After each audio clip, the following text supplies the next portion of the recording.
Hi, I noticed that you were having some trouble putting ThingLink into Blackboard, so here are a few quick tips. One thing I did was I searched ThingLink Psychology in Google, and a couple of different ThingLinks came up that were already created. So let's click on that. This looks like something that you might want to enter into your class. It has lots of links on it.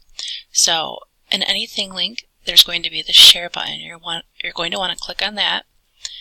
You're going to want to make sure that it's on this embed code, and you're just going to push copy. Then you're going to go to Blackboard. Now you can put a ThingLink into your discussion, your announcements, or in the seminars, wherever you would like to put them. So maybe I want to put it in my discussion board so they can talk about it afterwards. So I'm going to create a forum or a thread, depending on what you want to do. I'm going to title this as ThingLink Test.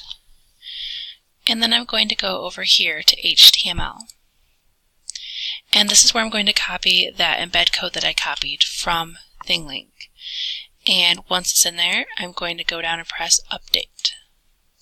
And you can see that embedded in there for me. I'm going to press Submit. And then it put it all the way at the bottom. And as you can see, your students can access all the hotspots right within your course. Okay? I hope this helps.